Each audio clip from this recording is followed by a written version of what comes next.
Saturday spoken ఇంగ్లీష్లో భాగంగా day 18లో May or might ఇది అన్సర్టన్లీ ఆఫ్ ద యాక్షన్ అంటే మనం భవిష్యత్తులో ఏదైనా జరగవచ్చు ఏదైనా ఒక పని జరగవచ్చు అనే సందర్భంలో మనం దీన్ని మే ఆర్ మైట్ అనే దాన్ని మనం యూజ్ చేయాలి. అంతేకాకుండా దీన్ని మనం taking permission and giving permission and possibility ఇటువంటి సందర్భంలో కూడా మనం మే ఆర్ మైట్ని మనం యూజ్ చేసుకోవచ్చు. మే అనేది కొద్దిగా స్ట్రాంగ్ ఉంటుంది, మైట్ అనేది కొద్దిగా లీజర్ మనకు పాసిబిలిటీ ఉండడం జరుగుతుంది. సో ఇది చూసుకుంటే మనం స్ట్రక్చర్ చేసుకుంటే ఫస్ట్ మనం అన్సర్టన్లీ ఆఫ్ ఎన్ యాక్షన్స్ అంటే భవిష్యత్తులో ఏమైనా జరగవచ్చు. అందులో మనం చూసుకుంటే స్ట్రక్చర్ ఆల్ సబ్జెక్ట్కు మే ప్లస్ వర్బ్ వన్ ప్లస్ ఇది ఆబ్జెక్ట్ ఈ విధంగా మనకు స్ట్రక్చర్ ఫామ్ చేసుకోవచ్చు. అంటే ఏదైనా పని జరుగుతుంది. అంతేకాకుండా మనం రిక్వెస్టింగ్ ఎవరైనా మనం రిక్వెస్ట్ చేయడం అభ్యర్థించడం, అదేవిధంగా టేకింగ్ పర్మిషన్ అంటే ఇది అనుమతి కోరడం, గివింగ్ పర్మిషన్ అనుమతి ఇవ్వడం, అదేవిధంగా పాసిబిలిటీ అంటే సాధ్యం ఇటువంటి సందర్భంలో కూడా మనం మే అనే దాన్ని యూజ్ చేసుకోవచ్చు. ఉదాహరణ చూసుకుంటే ఫస్ట్ అన్సర్టన్ చూసుకుందాం. అన్సర్టన్ యాక్షన్ అంటే ఏదైనా భవిష్యత్తులో ఏదైనా ఒక పని జరగవచ్చు అంటే చూద్దాం. ఎగ్జాంపుల్, అరే మబ్బు బాగా చేసింది ఈరోజు వర్షం రావచ్చు అని దాన్ని ఇంగ్లీష్ చెప్పాలంటే it may rain today. It may rain today అంటే ఈరోజు వర్షం రావచ్చు. ఓకే, సీజన్ ఆ విధంగా ఉంది okay. It may rain today అంటే ఈరోజు వర్షం రావచ్చు. ఓకే, ఒకవేళ అది రావచ్చు ఈరోజు, ఇట్ మే కమ్ టుడే ఈ విధంగా చెప్పుకోవచ్చు. ఇట్ మే రెయిన్ టుడే ఈరోజు వర్షం రావచ్చు. ఓకే, నెక్స్ట్ అదే అంతేకాకుండా అతను సీఎం కావచ్చు. విజయ్ అయింది కదా, అతను సీఎం కావచ్చు. ఈ మే బికమ్ సీఎం అంటే సీఎం కావచ్చు ఆ విధంగా చెప్పుకోవచ్చు మనం. అంతేకాకుండా చూసుకుంటే ఒకవేళ ఆమె ఈరోజు రావచ్చు, షీ మే అరైవ్ టుడే. ఒకవేళ ఆమె రావచ్చు అంటే దాని ఇంగ్లీష్లో మనం షీ మే అరైవ్ టుడే. ఒకవేళ రావచ్చు అంటే ఎస్ ఆర్ నో, ఆమె రావచ్చు లేదా రాకపోవచ్చు. కానీ ఆ విధంగా మనం సబ్జెక్ట్ ప్లస్ మే ప్లస్ మనకు వర్బ్ తోటి ఈ విధంగా ఫామ్ చేసుకోవాలి. ఓకే, ఒకవేళ వర్షం రావచ్చు అంటే it may be rain, it may rain today. ఒకవేళ అక్కడ సీఎం కావచ్చు అంటే ఇట్ మే బికమ్ సీఎం. ఒకవేళ ఆమె ఈరోజు చేరుకోవచ్చు అంటే okay she may arrive today ఈ విధంగా చెప్పుకోవచ్చు. ఓకే, నెక్స్ట్ ఇంకోటి చూసుకుంటే రిక్వెస్టింగ్. మన ఇతరులు మనం మాట్లాడంటే ఇతరులు మనం రిక్వెస్ట్ చేసుకోవాలంటే ఆ సందర్భంలో కూడా మనం మే అనేది ఏ విధంగా యూజ్ చేసుకోవచ్చు. ఇక్కడ మే అనేది ముందు యూజ్ చేసుకోవాలి. ఓకే, దీన్ని ముందు యూజ్ చేసుకోవాలి. నెక్స్ట్ సబ్జెక్ట్ యూజ్ చేసుకోవాలి. ఫర్ ఎగ్జాంపుల్, సార్ నేను లోపల క్లాస్ రూమ్లో రావచ్చు అంటే may coming sir, may coming sir, sir లోపల రావచ్చు సార్ అంటే ఇక్కడ ఏం చేస్తున్నాడు, ఇక్కడ మనకు రిక్వెస్ట్ చేస్తున్నాడు. అంతేకాకుండా సార్ మీకు ఒక క్వశ్చన్ అడగచ్చు అంటే sir may ask a question, sir ఈ క్వశ్చన్ అడగచ్చు. అదేవిధంగా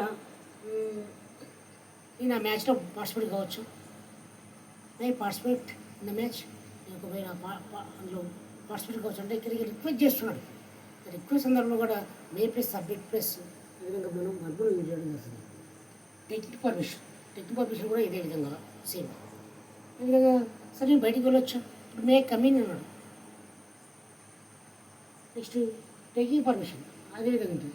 sir may go out side, sir నేను బయటికి వెళ్ళొచ్చు సార్. సార్ ఇక్కడ కూర్చోచ్చు సార్, మే సిట్.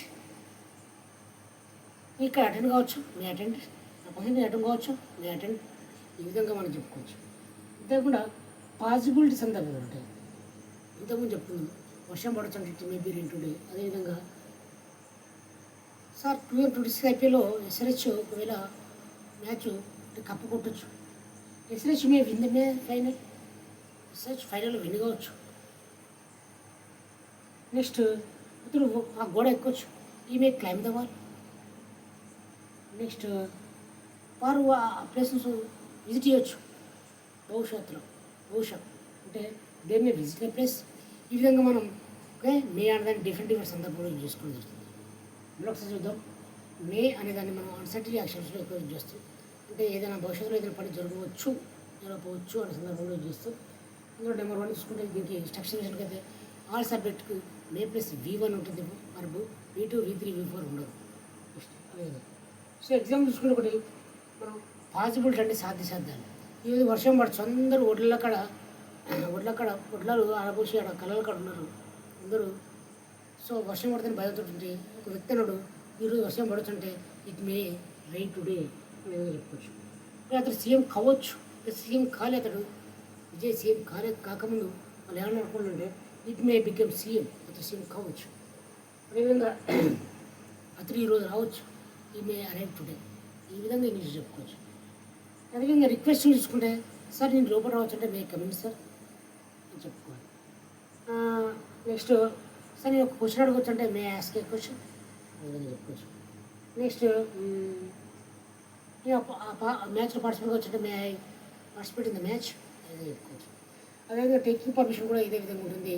సార్ నేను బయటికి వెళ్ళొచ్చు అంటే మే గో, సార్ నేను కూర్చోవచ్చు అంటే మే సిట్, సార్ నేను నిలవచ్చు అంటే మే స్టాండ్, సార్ నేను అటెండ్ కావచ్చు అంటే మే అటెండ్, ఈ విధంగా చెప్పుకోవచ్చు. అదేవిధంగా పాసిబిలిటీ చూసుకుంటే SRH may win the final, win the cup 2026 అంటే చెప్పుకోవచ్చు. అదేవిధంగా మే క్లైమ్ ద వాల్, అతను గోడ ఎక్కువచ్చు. అదేవిధంగా they may visit the place, వాళ్ళు ఒకవేళ ఆ ప్లేస్ విజిట్ కావచ్చు. ఈ విధంగా మనం చెప్పుకోవచ్చు. ఎస్ఆర్హెచ్ విన్ అయితే కావచ్చు, ఒకవేళ ఎస్ఆర్హెచ్ విన్ కావచ్చు అంటే ఫైనల్ కప్పు కొట్టవచ్చు, 2026 కప్పు కొట్టవచ్చు అంటే SRH may win the final. Okay, ఈ విధంగా మనం చెప్పుకోవచ్చు. This is the day 18 is May or May transaction reactions. Okay, tomorrow we will discuss on that.